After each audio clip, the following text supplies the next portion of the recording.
সাল্লাম বলেছেন, কিয়ামতের ময়দানে আল্লাহর কসম করে বলছি, সেদিন জাহান্নামীদের ভীষণ কষ্ট হবে, আর জান্নাতীদের জন্য অত্যন্ত আসান হবে, অবস্থাটা খুবই আরামের হবে। নবীজি বলেন, এক ফরজ নামাজ, এক ওয়াক্ত ফরজ নামাজ আদায় করতে যে সময়টুকু লাগে, কিয়ামতের মাঠের এই সময়, এত বড় বিরাট লম্বা সময়, জান্নাতীদের জন্য এরকম হালকা হয়ে যাবে। সুবহানাল্লাহ। হযরত আবু সাঈদ খুদরী রাদিয়াল্লাহু তাআলা হাদিস কেন বর্ণনা করেছেন, এক ওয়াক্ত নামাজ, একটা ফরজ নামাজ পড়তে যতটুকু সময় লাগে, এতটুকু সময়ের ভেতরে জান্নাতীদের কারবার শেষ হয়ে যাবে। সুবহানাল্লাহ বিহামদি। আর ওদের কারবার তো শেষই হবে না। وَيَوْمَ تَشَقَّقُ السَّمَاءُ بِالْغَمَامِ وَنُزِّلَ الْمَلَائِكَةُ تَنزِيلًا।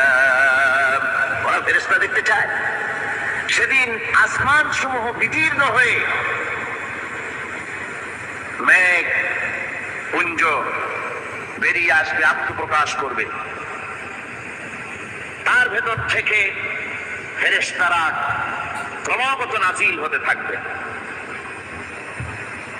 আর অবস্থাটাই হবে আল মুলকু ইয়াওমাইযিনিল হাক্কু লিররহমান ওয়া কানা ইয়াওমান আলাল কাফিরিনা আসীরা। আর সেদিনে বাদশাহী হবে কেবলমাত্র রহমানের। ওয়া কানা ইয়াওমান আলাল কাফিরিনা আসীরা। আর সেই কিয়ামতের দিন, সেই সময়টা হবে কাফেরদের জন্য বড়ই কঠিন।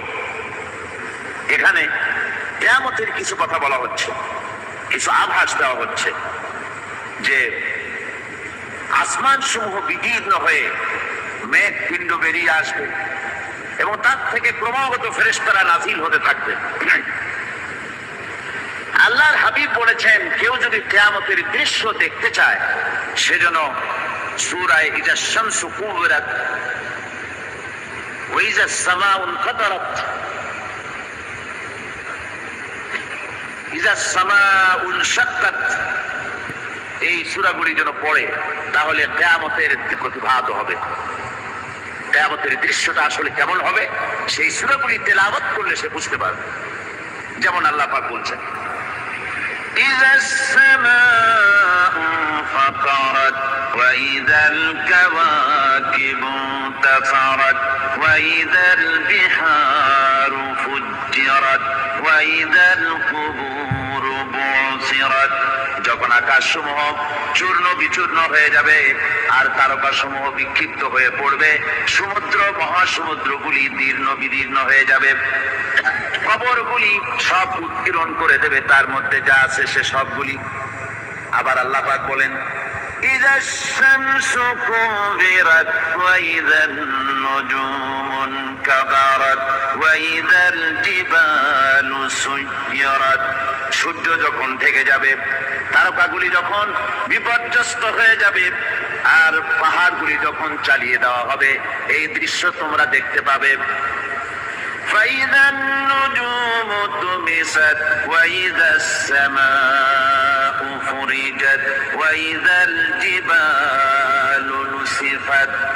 সেদিন অবস্থা এমন হবে, সমস্ত তারকাগুলি স্তিমিত হয়ে যাবে আর আকাশসমূহ দীর্ণ বিদীর্ণ হয়ে যাবে, আর দেখতে পাবে পাহাড়গুলি, সমস্ত পাহাড়গুলিকে উড়িয়ে দেওয়া হবে। আবার অবস্থা আরো কি হবে, فإذا برق البصر وخسف القمر وجمع الشمس والقمر। যখন চক্ষু বিস্ফারিত হয়ে যাবে মানুষের, চাঁদ আর সূর্য নিষ্প্রভ হয়ে যাবে, সব একাকার হয়ে যাবে, চন্দ্র এবং সূর্য তার অস্তিত্বকে হারিয়ে ফেলবে। শুধু তাই নয়, ওয়াকুমিলাতিল আরদু ওয়াল জিবালু ফাদুক্কাতা দাক্কাতাও ওয়াহিদা। জমিন ও পাহাড়গুলির মধ্যে সংঘর্ষ লাগিয়ে দেওয়া হবে, আর তা এক ধাক্কায় জমিন এবং সমস্ত পাহাড়গুলি চূর্ণ বিচূর্ণ হয়ে যাবে। সুবহানাল্লাহ ওয়া বিহামদিহি। আল্লাহ রাব্বুল আলামিন বলছেন, এইভাবে করে কিয়ামতের দৃশ্য, বিভীষিকাময় দৃশ্য তোমরা দেখতে পাবে। আর সেদিনের রাজত্বটা কার হবে? আল মুলকু ইয়াউমাইযিনিল হাক্কু লির-রাহমান। সেদিনে রাজত্ব হবে কেবলমাত্র রহমানের। অর্থাৎ যেসব কৃত্রিম বাদশাহী দেখে তোমাদের চোখে ধাঁধা লেগে গিয়েছে, তোমাদেরকে দুনিয়ার বাদশাহী দেখে তোমরা ধোঁকায় পড়ে গিয়েছো, এসব বাদশাহী কিছুই টিকবে না সেদিন। সেদিন শুধু বাদশাহী থাকবে একমাত্র আল্লাহ পাকের। কার থাকবে বাদশাহী? যারা বলেন কার? আল্লাহ রাব্বুল আলামিন যখন কিছুই থাকবে না ঘোষণা করবেন লিমানিল মুলকুল ইয়াউম লিল্লাহিল ওয়াহিদুল কাহ্হার। আজকে কার রাজত্ব? চারিদিক থেকে আওয়াজ আসতে থাকবে পরাক্রমশালী আল্লাহ রাব্বুল আলামিনের রাজত্ব। আর কারণ নয়, হাদিস শরীফে এসেছে, বুখারী মুসলিম শরীফের হাদিসে এসেছে, আল্লাহর নবী বলেন আল্লাহ রাব্বুল আলামিন তখন তার এক হাতে আকাশ মণ্ডলীকে ধারণ করবেন আর এক হাতে জমিনকে ধারণ করবেন। আকাশ মণ্ডলী এক হাতে, জমিন এক হাতে। এভাবে আল্লাহ রাব্বুল আলামিন বলবেন আইনাল জাব্বারুন আইনাল মুতাকাব্বিরুন। কোথায় সেই স্বৈরাচারীরা? কোথায় সেই দুর্বিনীত অহংকারী জমিনের উপরে আমার মানুষের উপরে রাজত্ব চালিয়েছে? তারা আজকে কোথায়? সেদিন যে বলবেন, সেদিন তো বলবেন, কিন্তু দুনিয়ার মাঝেও স্বৈরাচার যারা, অহংকারী যারা, তাদের শাস্তি পৃথিবীর বুকেও দেন। আর সেদিন তো দিবেনি। কত স্বৈরাচার আমরা দেখলাম, কত অহংকারী দেখলাম, যাদের তর্জনী হেরণে লক্ষ কোটি কোটি মানুষ উঠত আর বসত। তাদের জিল্লাতির সঙ্গে আল্লাহ রাব্বুল আলামিন কতজনকে বিদায় করে দিলেন। ফুলের মালা নিয়ে কুলাতে পারে নাই, পা থেকে শুরু করে গলা পর্যন্ত ফুলের মালা দিয়া ডুবাই দিল ভক্তরা। আবার আল্লাহ রাব্বুল আলামিন এমন শাস্তি দিলেন, ফুলের মালার পরিবর্তে জুতার মালা নিয়ে জেলের মধ্যে ঢুকাইয়া দিলেন। ঠিক কিনা?